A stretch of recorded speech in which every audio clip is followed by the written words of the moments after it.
But what do you make of recent developments at the Stilfontein disused mine, and what you make certainly of the demands or requests that have been made by the alleged illegal miners? Send us a WhatsApp on 072-110-5584 or give us a call on 010-594-6010. Let's speak now to the Society for the Protection of Our Constitution, Zehir, Omar. We also are joined by Lawyers for Human Rights as Mametlwe, Sebei, and Stilfontein community leader Johannes Qankase.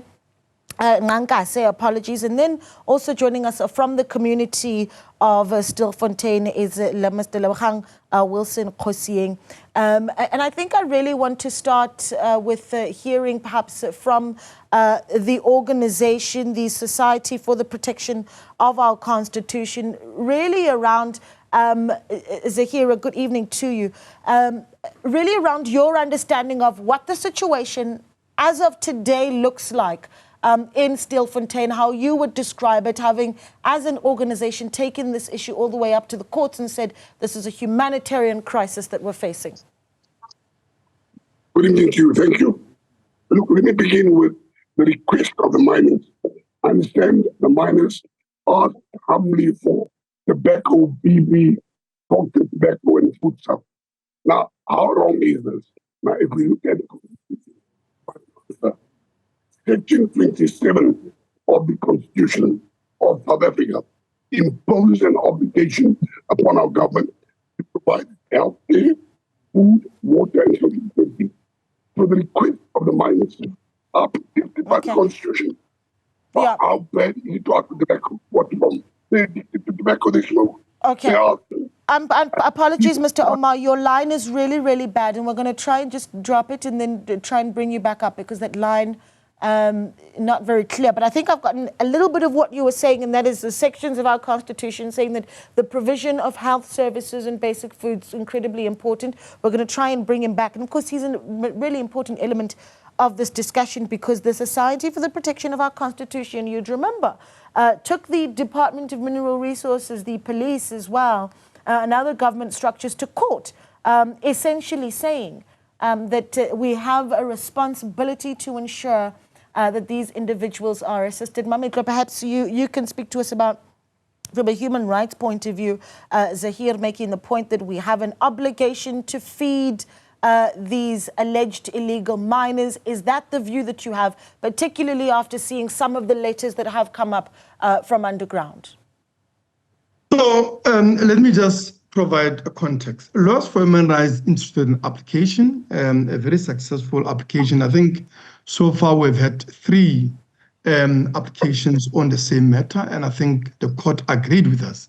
What is it that the court ordered? The court ordered that there is an obligation, and I think I must emphasize this, to allow a supplies of food, water, and medication, right? That is left safe.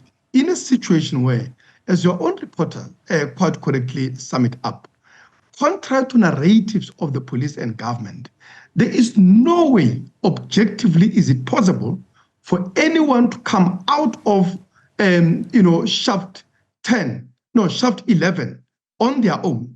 So the police keep telling you people are coming from other shafts.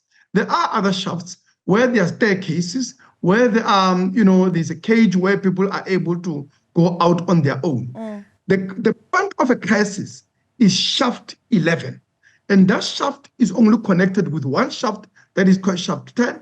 And the only way that people can reach there is by crawling underground, as some have said, for 7 days in flooded, very narrow tunnels for them to be able to reach that. That obviously is a journey that can be taken by those that are fit, and many of those miners are emaciated, are dehydrated, are physically weakened by lack of medication, food, and water. And it was in that context that we approached court. Okay. Who is supplying this food and water? The people supplying this food and water are the families, the community, not the state.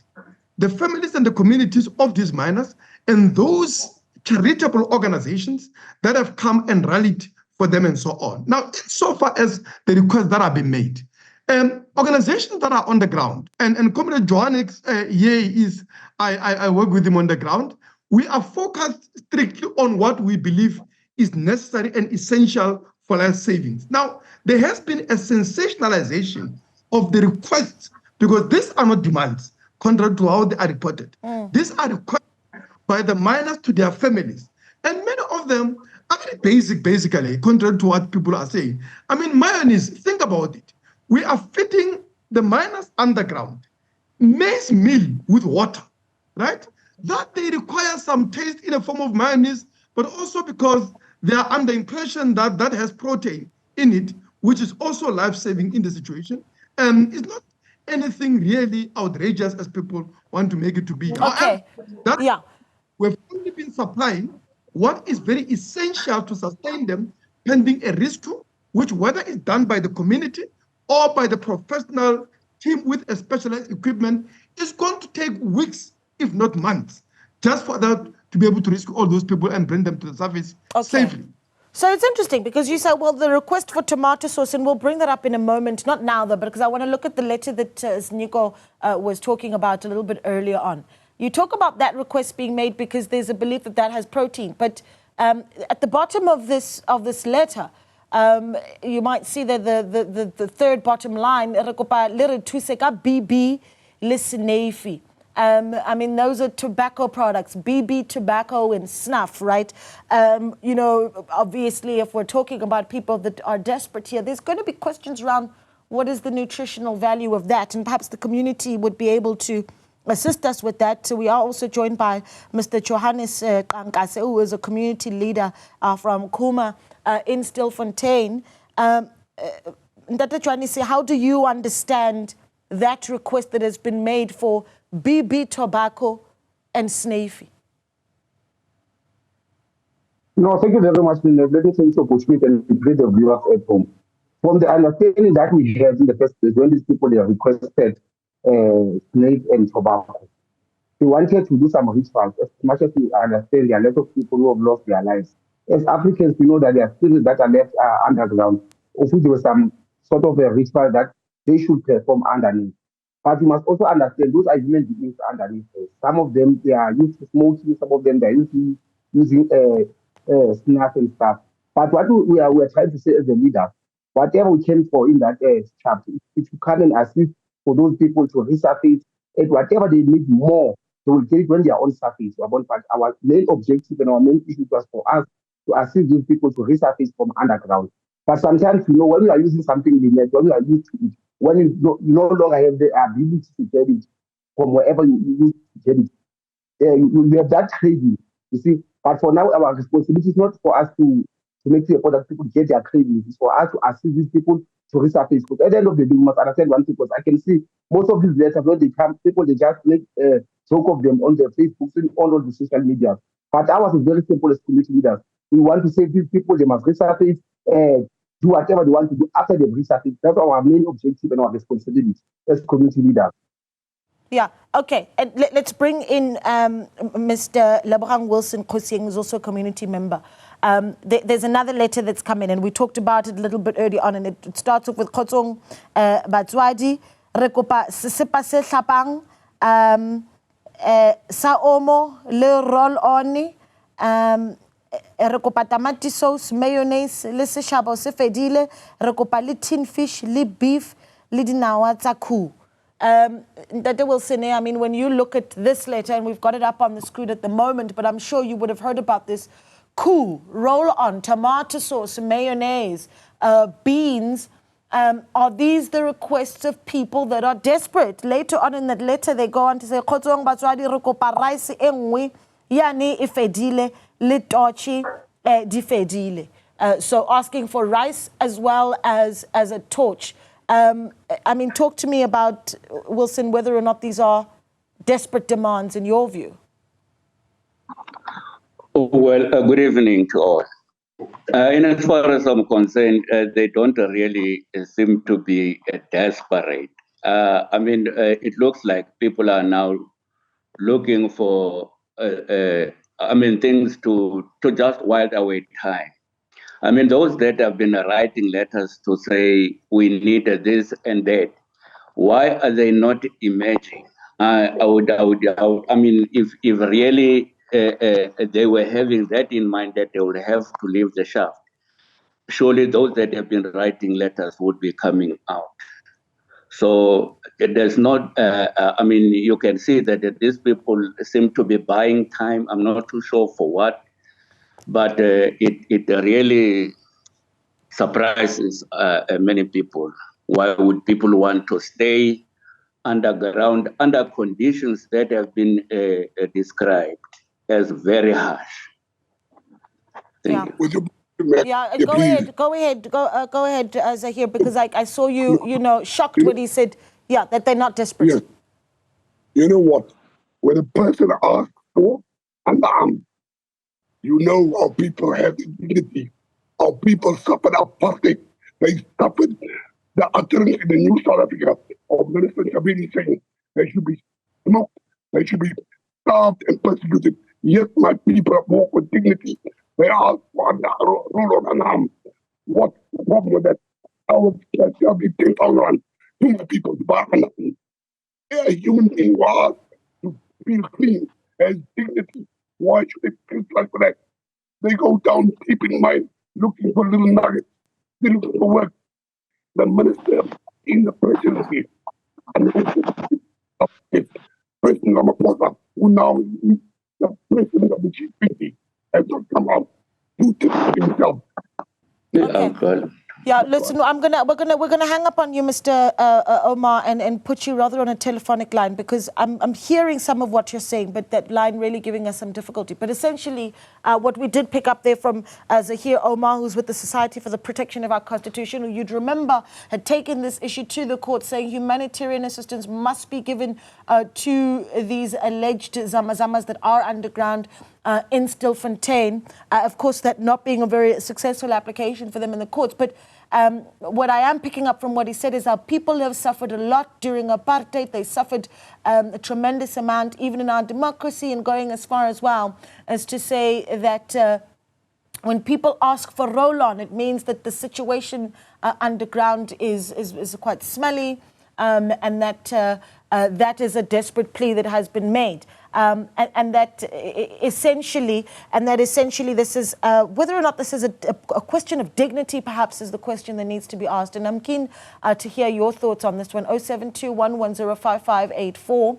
or give us a call on 0105946010. We're going to continue our conversation with two community members and also two lawyers representing our constitution and also speaking for the sake of human rights on the other side of this. Stay with us. Still watching Newsfeed PM, the late edition with myself and Naledi Molo. And we continue the conversation with Stilfontein very much in sharp focus as we continue to see letters coming from those alleged illegal miners that are still underground. Today, a letter coming up requesting the likes of tomato sauce and mayonnaise. Some of the requests that we've seen from those that are still underground is the likes of BB Tobacco. We heard our guest community member earlier saying that those requests would be made so that people are able to perform traditional rituals underground. Some requests have been for beef, others, of course, for ARVs, and so much more. But we were asking for your thoughts on what you make of some of the requests that are being made. Do you see them as requests or demands? And are we dealing with the issue in Stilfontein sufficiently? Give us a WhatsApp on 0721105584. Or give us a call on 0105946010. There is one WhatsApp rather, from Johnny Mashatola, who says, good evening, Naledi. They are just making a mockery of the country. Soon they will demand Christmas clothes and a party. Another WhatsApp from Mpumelelo Mhladisi in Cape Town, who says the developments at the disused mine in Stilfontein reflects that DMRE cannot fulfill its mandate as it failed to hold the mining houses accountable for the rehabilitation of the mines. Lesiba says, evening, I think the miners in Northwest are holding the South African government hostage and the citizens of South Africa. The problem is that we have too many relaxed laws in our country. Everyone has the right in our country to do as they want. And Tepo Kwamtlanga says, evening, a lady, on the matter of illegal miners in Stilfontein, it's only a matter of time before they ask for ultramel As much as we praise our constitution, it is now impeding effective crime fighting. Those people won't resurface, and it's taxpayers' money that is wasted while law-abiding citizens languish in poverty. We need a better strategy. The courts must step aside. And of course, we are still joined by Zehir Omar from the Society for the Protection of Our Constitution. We've got him on the line now, hoping for a clearer line. And Mr. Omar, you were making the point earlier around what you make of some of the requests, and if they are requests, demands, are these the requests of people that are desperate? You talked about the request for roll-on and washing powder. You know, what our people have, which we can be proud of, is a sense of dignity and self-respect. They are asked to roll on in circumstances where they are exposed to 37 degrees heat. What are they doing down there? They are trying to find nuggets of gold in the hope of finding great treasure. They do that because there is no work.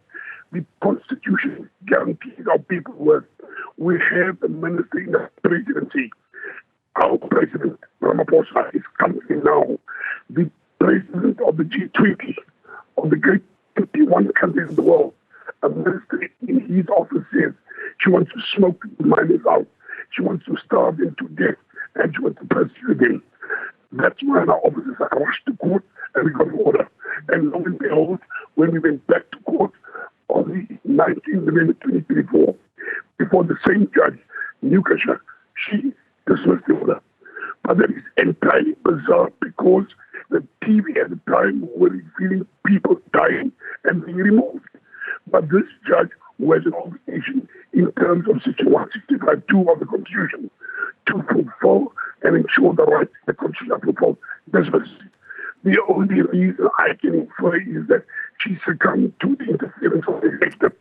Then Judge Nicolene Hansen, before she became a judge, she did the first land court case in the history of the country.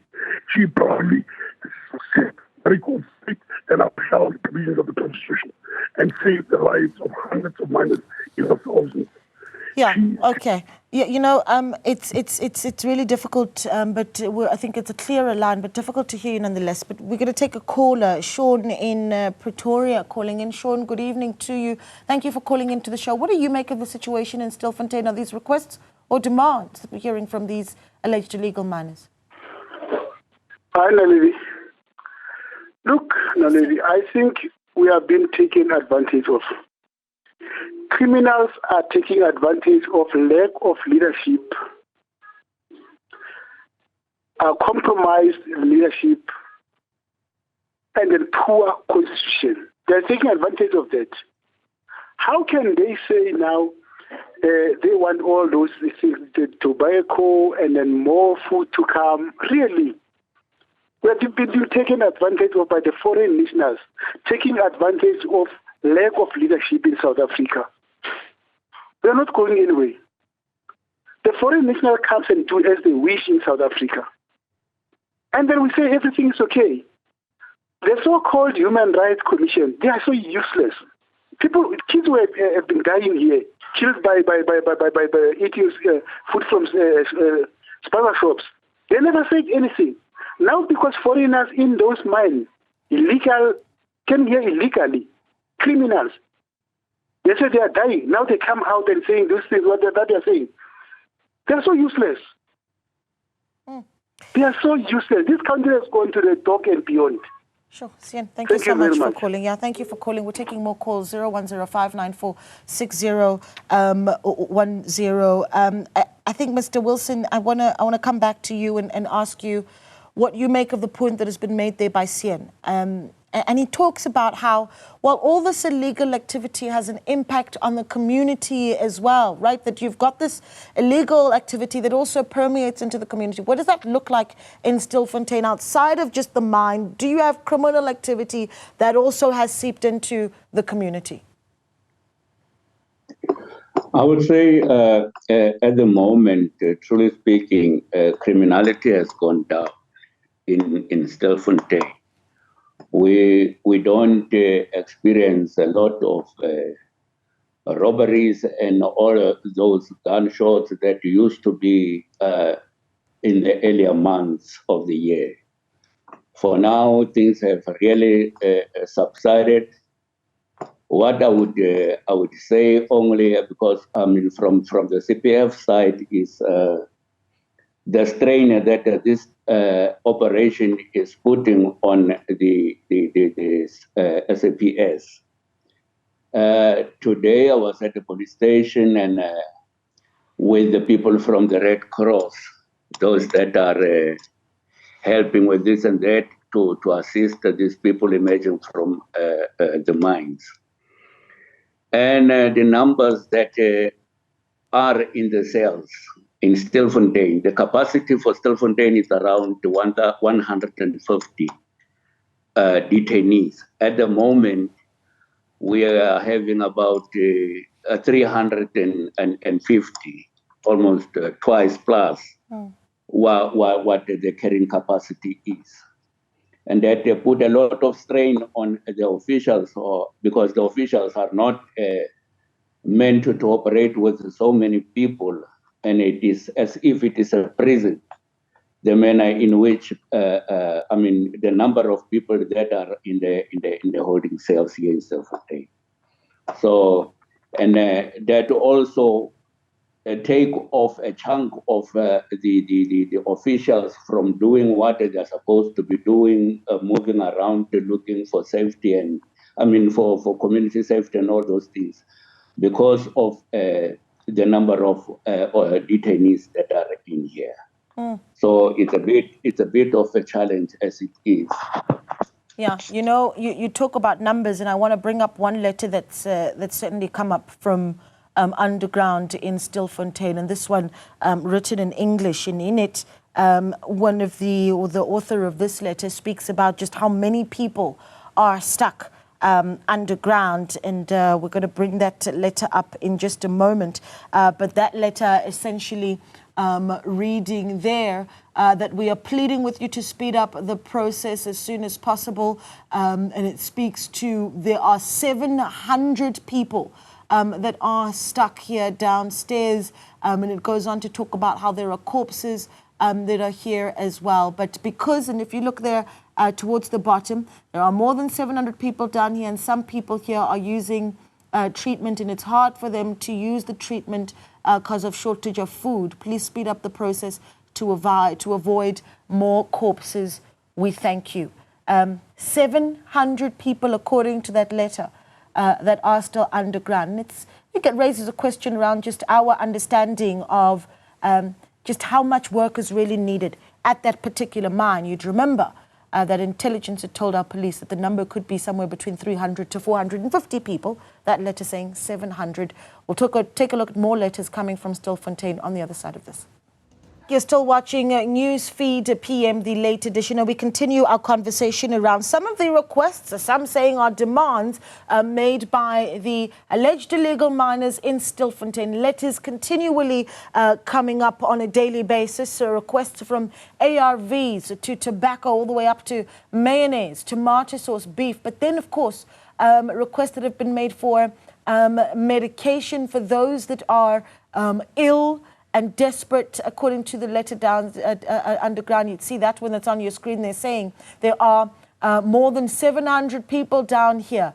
Look at this one in Sesotho, saying there at the bottom, Rekopa little tuseka bibi sinefi retlo rapela. And more letters that continually come up. But we're going to keep looking at some of those letters, but we're also taking your calls, 0105946010. Are these letters of people that are in distress? 0721105584 to send us a WhatsApp. Raymond is called in from Mametlwe. Raymond, good evening, and thank you so much for calling in. What do you make of the letters that have been shared on social media, that have been shared with us, of course, also by our reporters? Oh, hello, Nadia, how are you? I'm well, sir. Thank you for calling. What are your thoughts? My question was, Nadia, these people are requesting mayonnaise, tobacco, snails, everything like that, what they demand. Did those people tell the people or tell the police who is the boss down there? Who gives them the pen and paper to write the demand? Because it seems to me that the one who is making demand is still down there. Then the second question is, if the villagers, the community itself, trying to pull the people out there, what is the role of the police to be there? That is their role to be there only to arrest the people when they are come out from the mines. Yeah, those are very interesting questions. Yeah, and we're going to hear some of the responses perhaps from our guests. Thank you so much for calling in, Raymond in Mamelodi. An interesting question, Johannes, there that we hear from Raymond, and he says, well, is there a hierarchy perhaps that is actually taking place there underground? So even the fact that we see this pen and paper system and these letters coming up, what does that say? And then there's some reports of, well, the mageu, for instance, the liquefied pap that has been sent down to those alleged illegal miners being traded as well for some goods underground. I mean, your understanding of that, Johannes? No, thank you very much, now, ladies. For now, we cannot confirm that thing. Because we must understand one thing. We are on surface. Whatever is happening underground, we don't have much information on it. That's why we said in the first place that we will let the law enforcement agencies to do their work. Ours is very simple. Just to come there and assist the people to resurface. You know, whatever is happening there is the responsibility of the police. I've liked the question that Raymond just asked now. What is the role and the responsibility of the police there? Because if you can see inside, the police are assisting when it comes to the situation of rescuing people. But here in Stilfontein, it's our responsibility as volunteers. You must understand, when we are volunteering, we're not getting anything from anyone. You don't get paid for whatever you are doing. But you are just there to assist the situation. But in this instance, we don't see anything that is happening from our police of assisting the situation. But at the end of the day, ours is very simple and it's very straightforward that we are there to assist people only to save the lives of those. We can say innocent people, because now we cannot say people are criminals. I've been saying the statement, I've been hearing the statement all along that people are called criminals. You cannot call a criminal whereby you did not process the person through the court of law. You have to call the person criminals. That's why we said we must join hands with the government, law enforcement agents, to make it a point that these people, they resurface. That's why I said we will not entertain the issue of demand, but we entertain the issue of request. Because even the issue of people asking for some food, there's nothing wrong with asking some food. If ever you crave something, you are hungry. You see, because those people can show you that some of them, they are used of eating those things.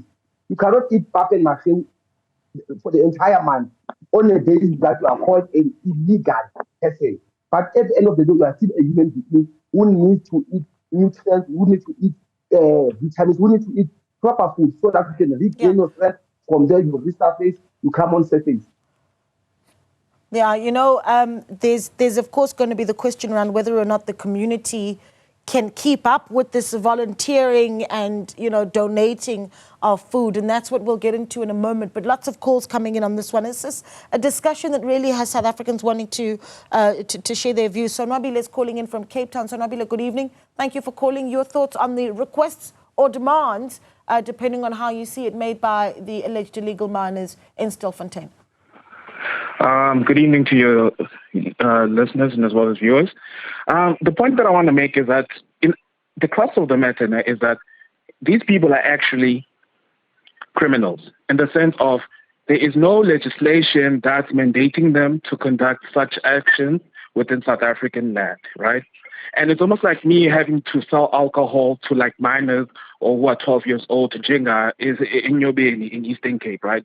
So for them to make the same kind of request of saying they want tobacco and so on, it doesn't make sense to me as a law-abiding citizen who I needed to bite my tongue when I didn't get a job for such a long time, working piece jobs right there and there, and then until I get my break. Because at the same time, we need to be able, as citizens, just to call out what's happening in Stilfontein. It's literally the country's being held at a heist for a certain group of people who don't want to account for their actions, and we don't even know who are responsible for sending those people within those mine shafts. Because at the end of the day, they are stealing from our heart and soil of this country. So it's very hard for me to understand why we are tiptoeing around this whole situation. What should be done? Talk to me about that, because it's been weeks of this now. In your view, as someone who says, well, these people are criminals, your view, so Nabila, what should be done? In honest opinion, a dialogue should be happening between the actual miners who are down there and the law enforcement.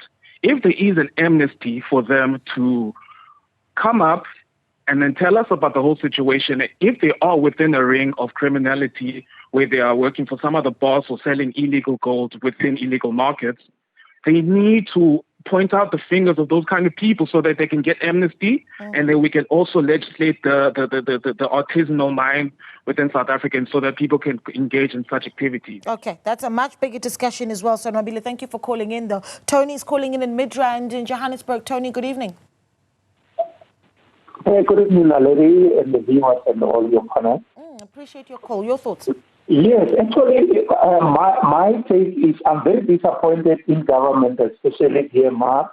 I'm disappointed in the lawyers like Mametlwe and the other lawyer that cut off earlier, and also the community itself. Because when you look at the situation, people cannot request things like tobacco products, which are very risky in terms of health, whereas they are tracked. It doesn't make sense to me.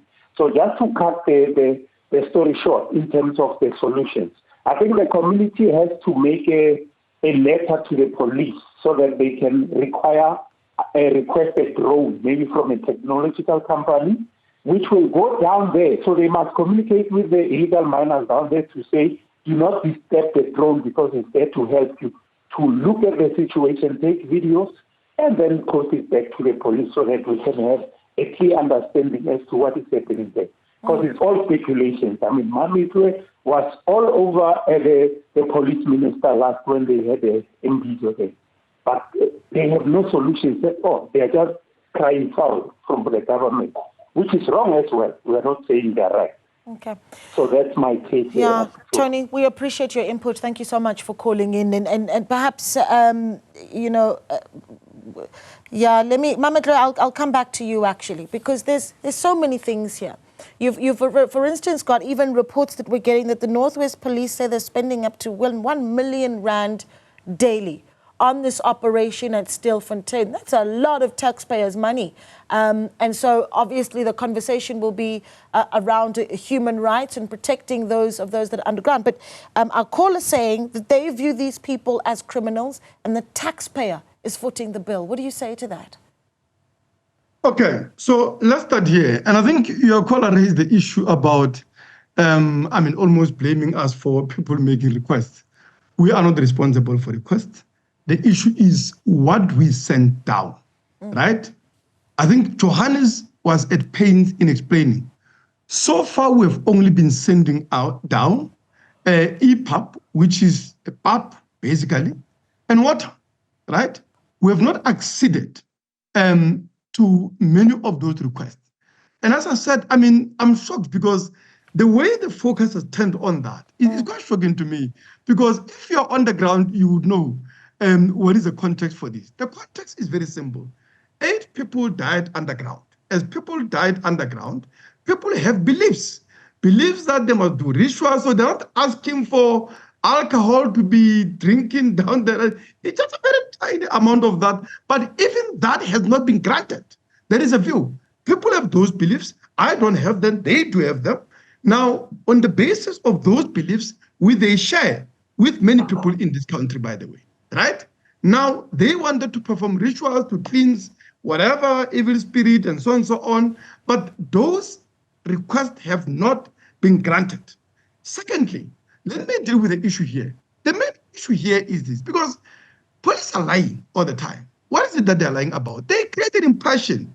People are down there and they can simply come out. And I think your own reporter, which, I met him during the day, I said, who is explaining this to people? Because government is lying, media doesn't seem to report, but any reporter of yours who is on the ground, as your reporter earlier said, it is physically impossible for any of the miners to come out on their own. Secondly, it is physically unrealistic that we can get all of those miners going out on other shafts. So maybe what we need to do, apologies, Mr. Sebei, because I do need to take a short break, but maybe what we need to do is when we come back, is say, well, if you were in the position of law enforcement, what would be the immediate action that you need to take? Because now you talk about the physical restrictions that these illegal miners, alleged illegal miners, may very well have in getting to the top. And we'll explore some of that as well on the other side of this. Stay with us. We continue with the conversation on, are the alleged illegal miners in Stilfontein making requests or demands? Taking your WhatsApps on 072-110-5584. And your calls on 010-594-6010. Edwin's called in from Soshanguve. Edwin, good evening. What are your thoughts on our discussion? Hi. Yes, Edwin, thanks for calling in. What are your thoughts? Yes, thank you. I just wanted to confirm on the issue of doing traditional thing there inside the hall there. It's not everyone who can perform Hello? Yes, I'm listening. Oh, yes, I was saying that, like, it's not everyone who can perform a ritual on a dead person. It's only the family who can perform that. Then another thing, this thing of having people taking our government to court just to block the government not to be able to do what needs to be done is wrong. These commissions and all of that, they need to be investigated as to who is fighting them, because it seems like they are interfering with the work of the police. The strategy of the police, the first one to say that they must not send anything down there. These people don't resurface. They could have closed the operation right now if that was the strategy to go, because many of them, they did come out after that strategy. So now, because we are sending things down there, then they are now coming out with demands which they don't make sense, actually.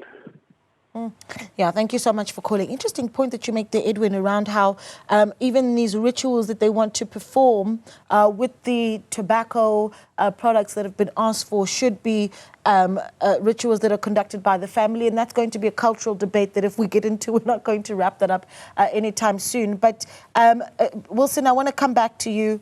As the community, the sustainability of the work being done by the community, the volunteering. I mean, our reporter earlier, Nico, talking about how even the operations by the community starting a little bit late today. Could that be because slowly but surely fatigue from the community is starting to set in? Wilson. Yeah, well, truly, I'm not that qualified to comment on the sustainability of the project. But I believe Mr. Qankase can be is better qualified to comment on that, because he's dealing on a daily basis with the people who are assisting. But from what I can say is I can see that truly fatigue has set in if they are now only be able to retrieve 2 bodies in a day. And they only maybe work for 3 to 4 hours. That shows that the momentum is going down. They are not as energetic as they were in the beginning. That really will. It looks like it's gonna be a very lengthy process as it is. That's concerning, because what happens on the other side of that fatigue? And we'll get to that after we hear from Naomi in Soweto, who's called in. Naomi, good evening. Thank you for calling in. What do you make of the situation as it unfolds in Stilfontein? Good evening, Naledi, and the panel and the viewers at home. Yes, ma'am. I, for one, Naledi, I think these illegal miners are holding the country at ransom. Look at it this way. We've got the middleman who is busy communicating. Hello? Yes, go on, Naomi, I'm listening. Yes, we've got this middleman with all those letters that have been coming up. Can this middleman not directly deal with the police so that these people can come out of those mines? How can they make such demands, Naledi? I mean, common sense. They are living a luxury there under. Now they want something more. The poor illegal miners from these, or their leaders, whoever, those Basotos, they say, they want all this. Can this middleman, whoever is communicating with them, rather give the whole information to the police so that the police can handle it? I mean, it's really frustrating. Every day we are looking at this. This is a purely a ransom state for the whole country. Thank you. All right, Naomi, thank you so much for that. And you'd, of course, understand that some of those letters that have come up really have come up with the miners that have been able to resurface as well. But you do have community members that are, of course, still going over to the site to assist to get food up there, and also some that have been able to go down and see what the situation is for some of those alleged illegal miners. But Mametlwe, I know you wanted to speak up a little bit earlier, but there is the issue around what happens on the other side of community fatigue? No, there's no doubt that, I mean, at the pace at which the community is working without a professional rescue team and equipment, you are looking at months. And I think that is going to be an enormous waste of state resources in a situation wherein the police have got to be there. I mean, I don't know, because I don't know how much explaining has to happen. Because you see, what people need to choose is to say, and I think they must be clear, all these people must die underground. I think that's probably the thing that people must say, and we debate whether that is a just cause in this. Because the fact that 8 of the miners, when police stopped a community rescue, died, the idea that those miners were simply refusing to come out because they're afraid of arrest, I mean, what have they been charged with? Let's be clear about it. Most of those miners are released without a charge, right? Because there's simply no charges. The state has only been arresting people for lack of documentation as migrants. Those are the only people that are in jails at the moment. Now, back to an issue about the organized criminal element. There's no doubt in my mind.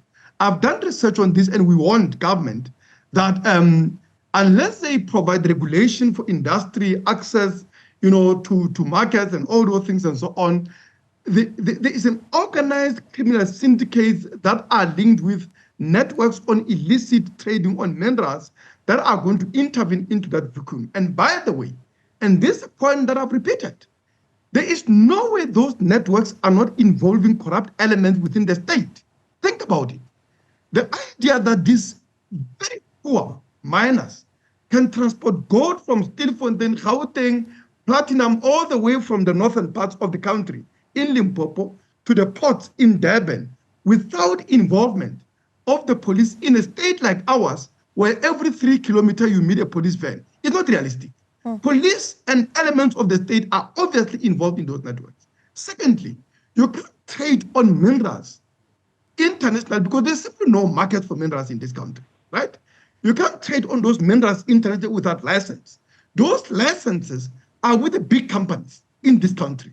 And those big companies are simply taking these minerals into existing networks of illicit flows, which the UN Convention on Trade and Development says this country is losing $62 billion worth in illicit financial flows, many of which are big mining companies, because these artisanal miners are only accounting for 7.9 billion, right?